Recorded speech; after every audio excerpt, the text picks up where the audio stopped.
वंदे मातरम साथियों, आपका स्वागत है आपके अपने YouTube channel NCERT smart network पर, जहां हम लेकर आए हैं आपके लिए एक बेहतरीन सौगात, जिसमें आपको 12वीं विज्ञान में केमिस्ट्री सब्जेक्ट में पढ़ाऊंगा।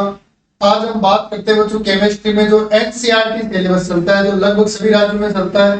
तो एनसीईआरटी सिलेबस में अपने केमिस्ट्री या रसायन विज्ञान में कौन कौन से टॉपिक है उनके बारे में चर्चा करते हैं, अपने कितनी बुक्स चलती है उनके बारे में चर्चा करते हैं। तो सबसे पहले बात करें हम केमिस्ट्री की, तो केमिस्ट्री में एनसीईआरटी के द्वारा जो निर्धारित अपना सिलेबस है, उस सिलेबस में 2 बुक्स होती है।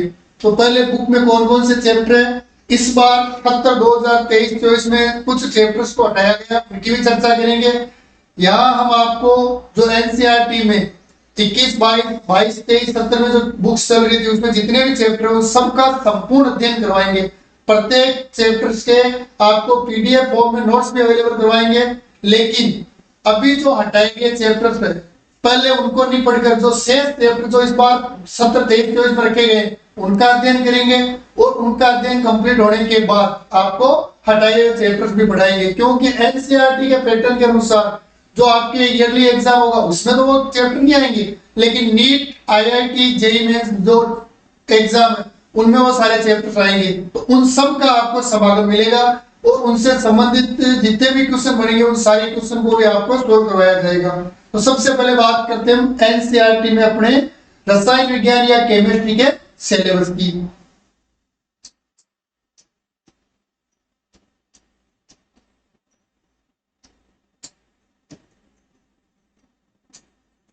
जो एनसीईआरटी केमिस्ट्री में सिलेबस की बात करें तो अपने 2 बुक्स चलती है। उसमें सबसे पहले फर्स्ट बुक जो है आपके, इस फर्स्ट बुक में जो चैप्टर है उनको लिख रहे हैं पहले हम। तो नंबर 1 चैप्टर जो है वो आपके है ठोस अवस्था। ठोस अवस्था। दूसरा चैप्टर जो है वो है आपके विलयन। तीसरा चैप्टर जो है वो है अपने वैद्युत रसायन। वैद्युत रसायन। चौथा चैप्टर जो है वो है अपने पास रासायनिक बल गतिकी। रासायनिक बल गतिकी।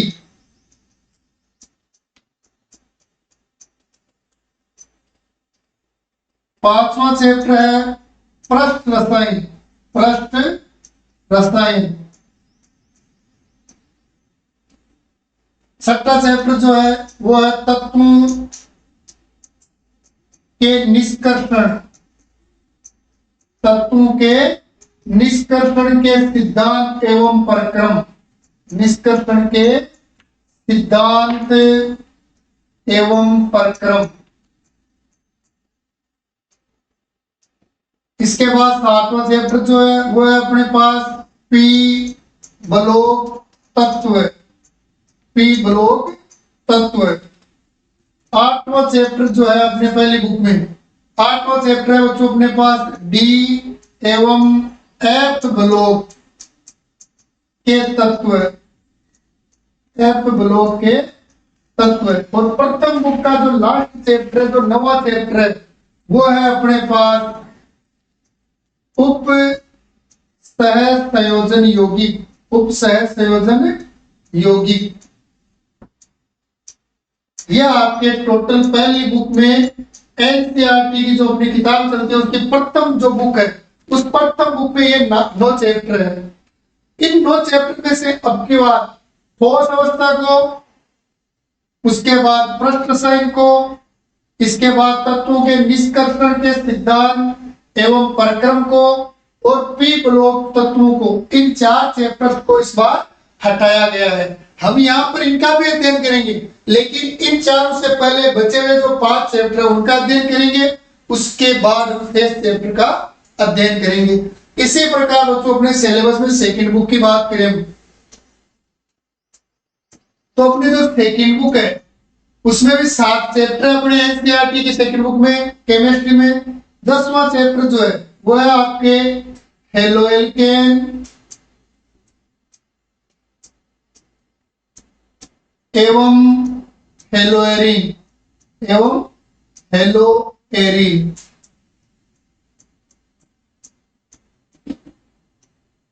इसके बाद 11वां चैप्टर जो है आपके वो है एल्कोहल,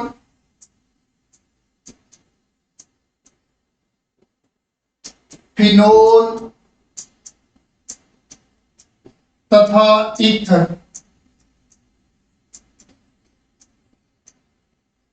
चैप्टर नंबर 12 यह है आपके एल्डिहाइड, कीटोन तथा कार्बोक्सिलिक अम्ल तथा कार्बोक्सिलिक अम्ल।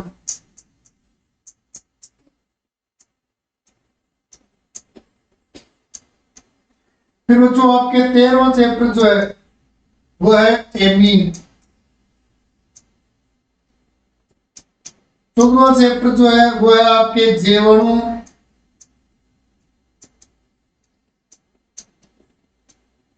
15वां चैप्टर अपने जो है वो है बच्चों अपने बहुलक। और लास्ट 16वां चैप्टर जो है एनसीईआरटी पैटर्न में वो है दैनिक जीवन में रसायन। दैनिक जीवन में रसायन। ये कुल 7 चैप्टर जो है वो अपने सेकेंड बुक में दिए हुए हैं और ये 10 से लेकर 16 तक है अपने सेकेंड बुक में। इनमें से भी इस बार बहुलक और दैनिक जीवन में रसायन ये 2 ऐसे चैप्टर हैं जिनको एनसीईआरटी के सिलेबस में से हटाया गया है। तो इनका अध्ययन हम सबसे लास्ट में करेंगे, पहले इन सभी चैप्टर्स का अध्ययन करेंगे। तो ये तो था आपके रसायन विज्ञान केमिस्ट्री का सिलेबस जिसका आपको संपूर्ण अध्ययन भी करवाऊंगा। यहाँ पर आपको केवल नियमित रूप से मेरे साथ जुड़े रहना है। आपको अच्छे तरीके से केमिस्ट्री को इतनी सरल तरीके से पढ़ाऊंगा कि किसी भी प्रकार की कोई समस्या नहीं रहेगी। बच्चों के दिमाग में जो रसायन विज्ञान का डर होता है उस डर को बिल्कुल क्लियरिटी से मैं आपके दिमाग से निकाल दूंगा। जितना सरल लैंग्वेज, जितनी सरल भाषा में प्रयोग करूंगा वो आपको आसानी से समझ में आएगी। केवल आपको नियमित रूप से हमारे साथ जुड़े रहना है। अब बात करते हैं बच्चों अपने इस सिलेबस में जो हम इस बार जो अपना पहला चैप्टर रहेगा एनसीईआरटी के अनुसार वो पहला चैप्टर आपके है सॉल्यूशन, विलियन। तो बात करते हैं आज हम विलियन या सॉल्यूशन की। विलियन जिसे इंग्लिश में सॉल्यूशन भी कहा जाता है। तो सबसे पहले बात करें बच्चों विलियन या सॉल्यूशन होता है क्या है। तो बच्चों विलियन या सॉल्यूशन जो होता है वो एक मिश्रण, और मिश्रण में भी क्या होता है एक समांगी मिश्रण। बच्चों सबसे पहले बात करें मिश्रण क्या है। तो अपने मिश्रण जो होता है जब 2 या 2 से अधिक पदार्थों को 2 या 2 से अधिक पदार्थों को आपस में घोल देते हैं, आपस में मिला देते हैं। इन्हीं 2 पदार्थों को जब आपस में मिलाते हैं और मिलाने के दौरान बच्चों इनमें रेशियो जो होता है, अनुपात जो होता है वो कोई निश्चित अनुपात लेने की जरूरत नहीं है। एक पदार्थ की मात्रा ज्यादा, दूसरे की मात्रा कम, एक की बहुत ज्यादा, दूसरे की बहुत कम, या दोनों की मात्रा बराबर भी ले सकते हो। इसमें निश्चित अनुपात की आवश्यकता नहीं होती है। तो 2 या 2 से अधिक पदार्थों को आपस में मिलाने पर जो नया पदार्थ बनता है उस पदार्थ को मिक्सचर या मिश्रण कहते हैं बच्चों। और इस मिश्रण में भी एक होते हैं आपके समांगी मिश्रण, समांगी मिश्रण। और बच्चों समांगी मिश्रण जो होता है उस मिश्रण को कहते हैं जिसमें ये 2 या 2 से अधिक पदार्थ जो आप ले रहे हो ये पदार्थ एक दूसरे में पूर्ण रूप से घुले हुए होते हैं। यानी घुलने के बाद पदार्थों का संगठन जो होता है वो क्या होता है समान होता है। पदार्थों का संगठन समान हो तो उन मिश्रणों को हम समांगी मिश्रण कहते हैं या होमोजेनियस मिक्सचर कहते हैं। तो अब अपने पास ये जो समांगी मिश्रण है, जितने भी समांगी मिश्रण होते हैं उन सभी समांगी मिश्रण को ही सॉल्यूशन कहा जाता है, विलयन कहा जाता है।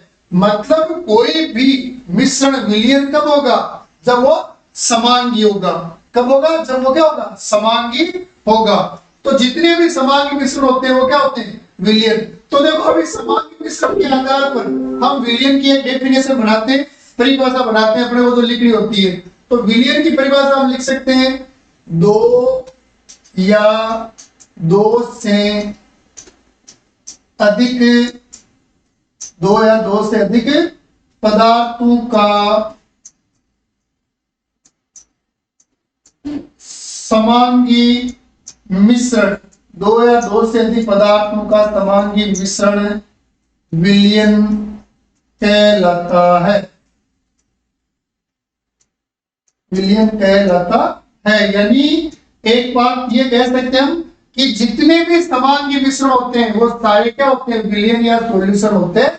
जैसे फॉर एग्जांपल देखें तो जल में नमक, अगर जल में नमक को अच्छे से घोल दिया हमने तो वो आपके क्या है, समांगी मिश्रण है। और अगर वो समांगी मिश्रण है इसका मतलब वो अपने पास क्या है, सॉल्यूशन है। इसी प्रकार देखो कुछ ऐसे उदाहरण भी देखते हैं जो मिश्रण तो होते हैं लेकिन जो विलयन नहीं होते हैं। जैसे देखो जल में रेत को घोल दिया हमने, जल में कुछ रेत के कण गिरा दिए हमने। कई बार गर्मियों का मौसम है, तेज आंधी चलती है, आकर पानी में रेत गिर जाती है, तो उस कंडीशन में वो मिश्रण तो बन जाता है लेकिन रेत पानी में अच्छी तरीके से घुलेगी नहीं घुलेगी। मतलब दोनों कण जो है, दोनों के कण अलग अलग सेपरेट आपको आसानी से दिखाई देंगे। तो वो जो होते हैं वो होते हैं विषमांगी मिश्रण।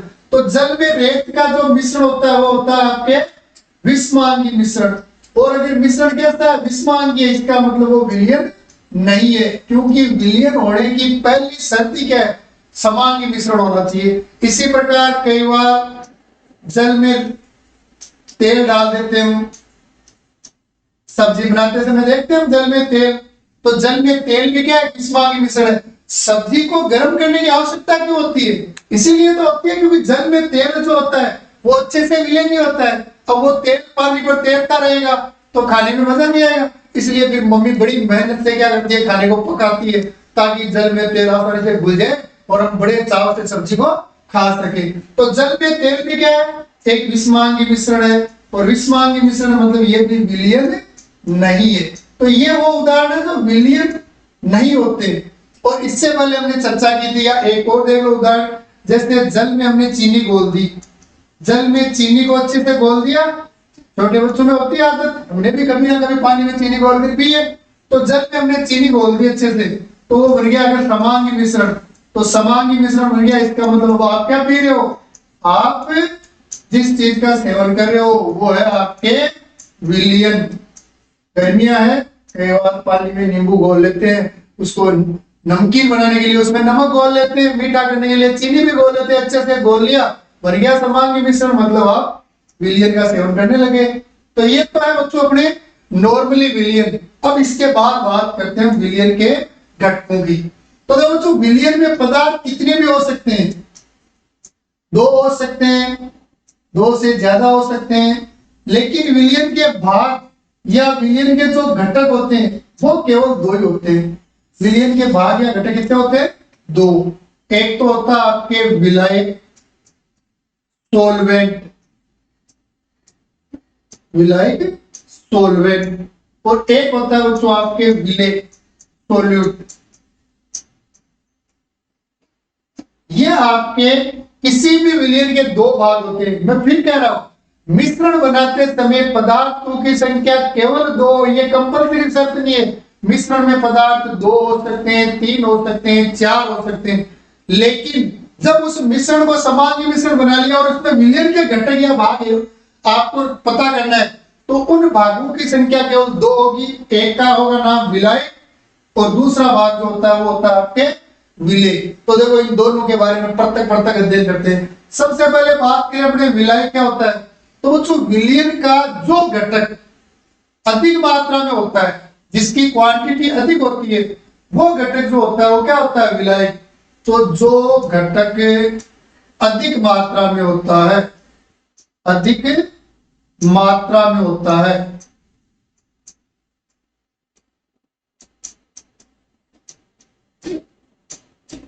वो विलायक होता है। आपको 2 पदार्थों का एक मिश्रण दिया हुआ है, जैसे मान लो आपको दिया गया 3.5 ग्राम एथेनोइक अम्ल को 70 ग्राम बेंजीन के साथ विलयन में बदला गया।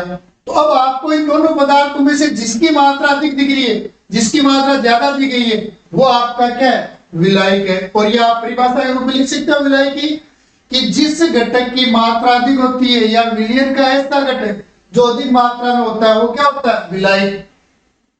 यही चीज अगर विलय की बात करें बच्चों तो इसके अपोजिट परिभाषा होगी, क्योंकि घटक एक अधिक मात्रा में तो दूसरा क्या है? कम मात्रा में।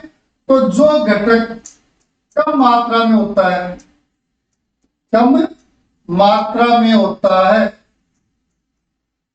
उस घटक को विलय कहते हो।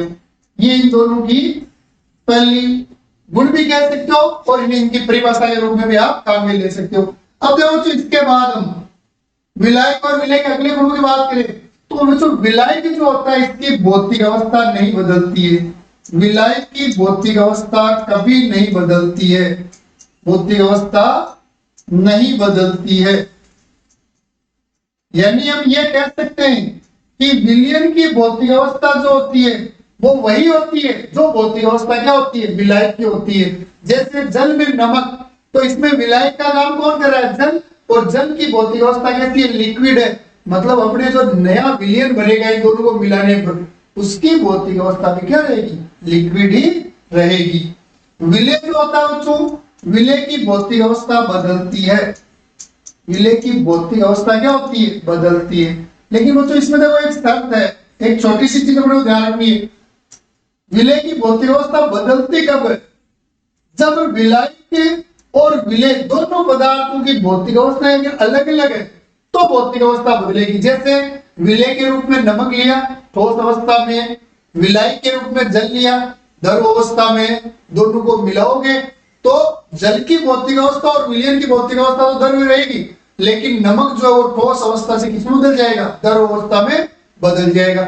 लेकिन अगर विलयन जो आप बना रहे हो उसमें जो आपने 2 या 3 घटक लिए उनकी पहले से ही भौतिक अवस्था क्या समान है।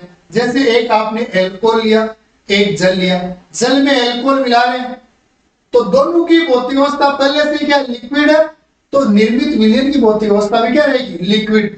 तो विलायक की भौतिक अवस्था कभी नहीं बदलती है, चाहे विलय और विलायक दोनों की भौतिक अवस्था समान है, चाहे विलय और विलायक की भौतिक अवस्था अलग अलग है। लेकिन विलय की भौतिक अवस्था बदलती है। कब बदलती है? जब विलय की भौतिक अवस्था विलायक से डिफरेंट होती है, अलग होती है, तो बदलेगी।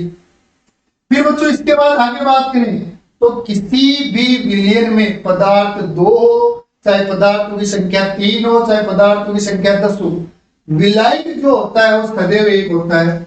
विलायक सदैव एक होता है। विलायक सदैव एक होता है, एक होता है। जबकि जो विलय होता है, विलय एक या अधिक हो सकता है, विलय एक या अधिक हो सकते हैं, एक या अधिक हो सकते हैं। जैसे देखो बात करते हैं कैसे।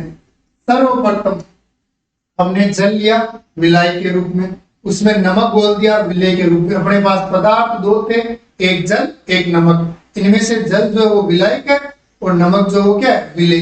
अब मान लो अपने जल के साथ नमक और चीनी दोनों का मिश्रण बनाया तो उस कंडीशन में विलायक तो एक रहेगा जल, लेकिन विलय कितने हो जाएंगे? 2 हो जाएंगे, नमक और चीनी।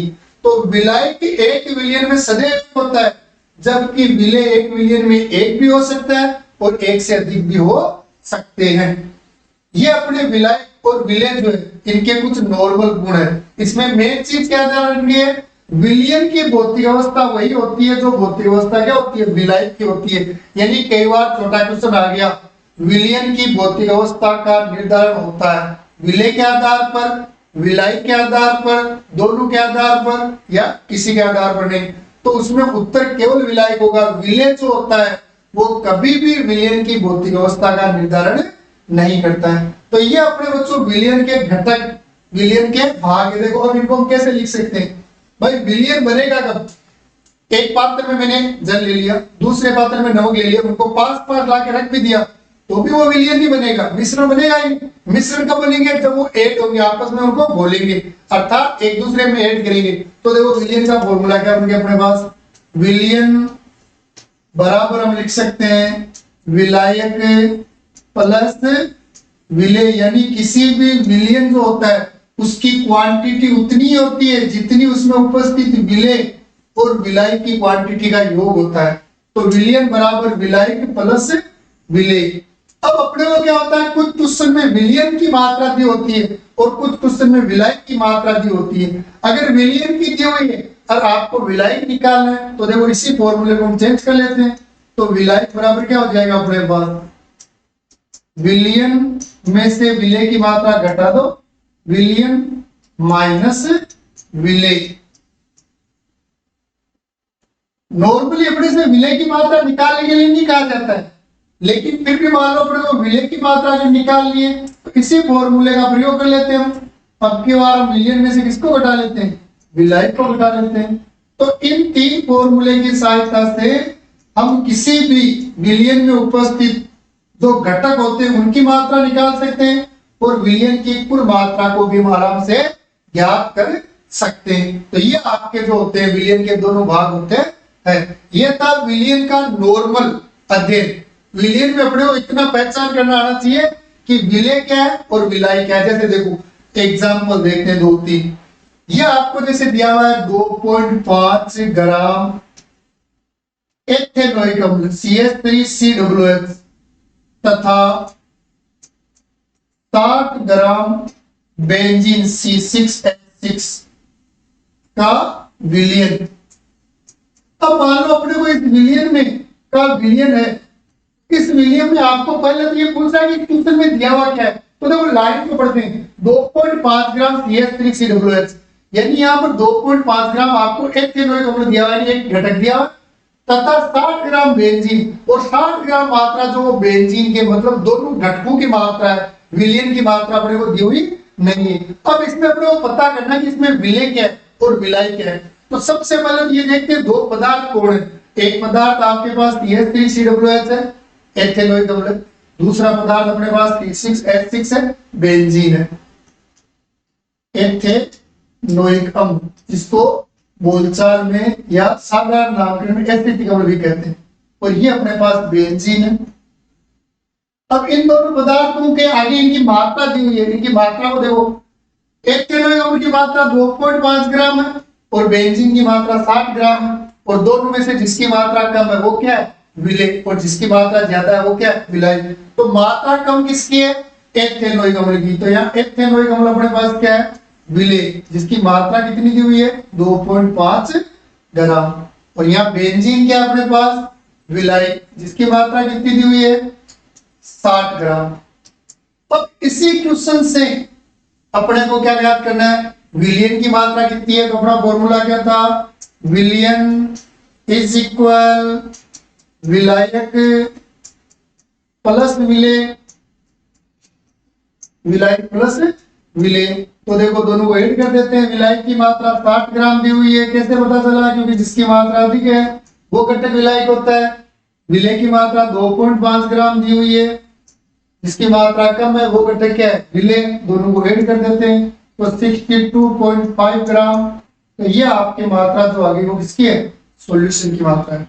अगर पदार्थ में दो घटक दिए हुए और दोनों घटकों की मात्रा दी हुई है तो जिसकी मात्रा कम है वो विलेय है, जिसकी मात्रा ज्यादा है वो क्या है, विलायक। अब देखो इसी क्वेश्चन को कई बार प्रयोग कैसे दे देता है, ये दे दिया अपने पास 2.5 ग्राम या 2, चलो 5 कर देते इसको,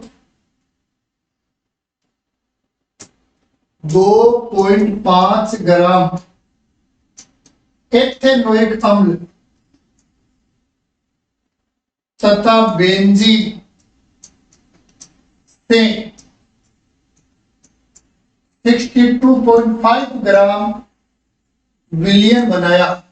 अब यहां पर अपने को मात्रा पहले कितना 2 ही दी गई है, लेकिन अब की बार अपने को ये पता करना है इसमें दिया हुआ क्या क्या है। तो देखो ये कह रहा है 2.5 ग्राम तो एथेनोइक अम्ल है, फिर कह रहा है तथा बेंजीन से। अब यहाँ पर अपने को बेंजीन की मात्रा नहीं दी हुई है, ये कह रहा है एथेनोइक अम्ल तथा बेंजीन से 62.5 ग्राम विलयन बनाया गया है। मतलब इस क्वेश्चन में आपको जो दो पदार्थ दिए हुए जिनकी मात्रा दी हुई है, जो 2.5 ग्राम मात्रा है वो तो दी हुई किसकी है, विलेय की मात्रा। और यहाँ पर ये 62.5 ग्राम जो मात्रा दी हुई है वो अपने किसकी है, विलयन की है, ना कि विलायक की। अब अपने को क्या करना है, अपने को विलायक ज्ञात करना है, तो वही अपना फॉर्मूला, विलायक बराबर हो जाएगा आपके विलयन माइनस विलेय। तो देखो विलयन की मात्रा जो है वो अपने कितनी दी हुई है 62.5 ग्राम, और विलेय की मात्रा दी हुई है 2.5 ग्राम। लेस कर देते हैं तो अपने पास क्या आ जाएगा 60 ग्राम। इस प्रकार आप एक विलयन जो होता है उस विलयन में विलेय की पहचान कर सकते हो, विलायक की पहचान कर सकते हो, विलयन की पहचान कर सकते हो। अगर मात्रा विलेय और विलायक की दी हुई है तो विलयन की निकाल सकते हो, अगर मात्रा आपको विलयन की दी हुई है, विलेय की दी हुई है, तो आप उसमें से विलायक की मात्रा भी निकाल सकते हो। ठीक है। इसके अलावा देखो एक दूसरा तरीका, कई बार अपने को मात्रा दी हुई नहीं होती, लैंग्वेज दी होती है। जैसे ये बोल दिया नमक को जल में घोलकर, नमक को जल में घोलकर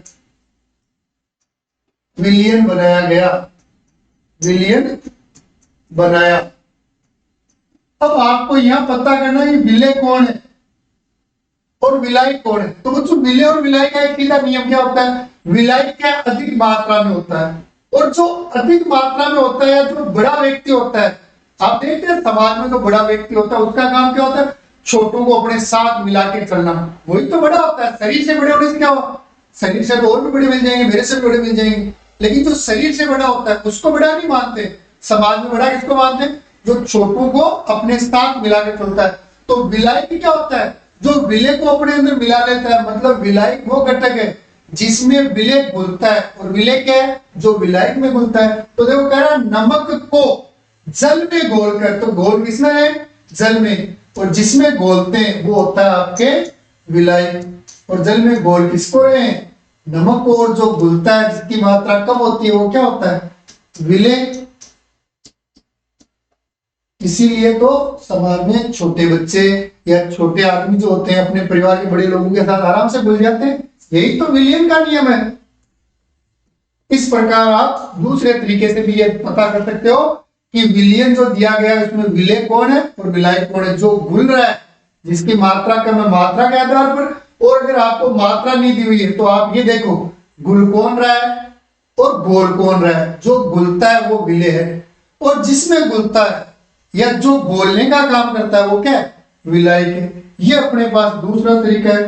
तो जो इसके अतिरिक्त कई बार अपने को मात्रा भी नहीं दी जाती है, और अपने को यह भी नहीं दिया जाता है कि घुल कौन रहा है और घोल कौन रहा है। तो अपने को कैसे पता करना है, तो देखो जैसे ये दे दिया जाए नमक तथा जल से विलयन बनाया, नमक तथा जल से विलयन बनाया। अब अपने को यह पता करना है कि भाई विलेय कौन है और विलायक कौन है। तो कैसे पता करोगे, तो आपको फिर नॉर्मली ये देखना है कि कमरे के ताप पर 25 डिग्री सेंटीग्रेड टेम्परेचर पर इन दोनों पदार्थों में से किसकी भौतिक अवस्था क्या है। तो नमक अपने मोस्टली कमरे के ताप पर नमक क्या होता है, ठोस अवस्था में होता है, सॉलिड स्टेट में पाया जाता है। जबकि जल क्या होता है कमरे के ताप पर, द्रव या लिक्विड होता है। तो अपने पास ये सॉलिड और लिक्विड जो है, अब आप इनको मिलाओ, इन दोनों को मिलाने के बाद जब आप सॉल्यूशन बनाओगे तो निर्मित सॉल्यूशन की भौतिक अवस्था क्या होगी।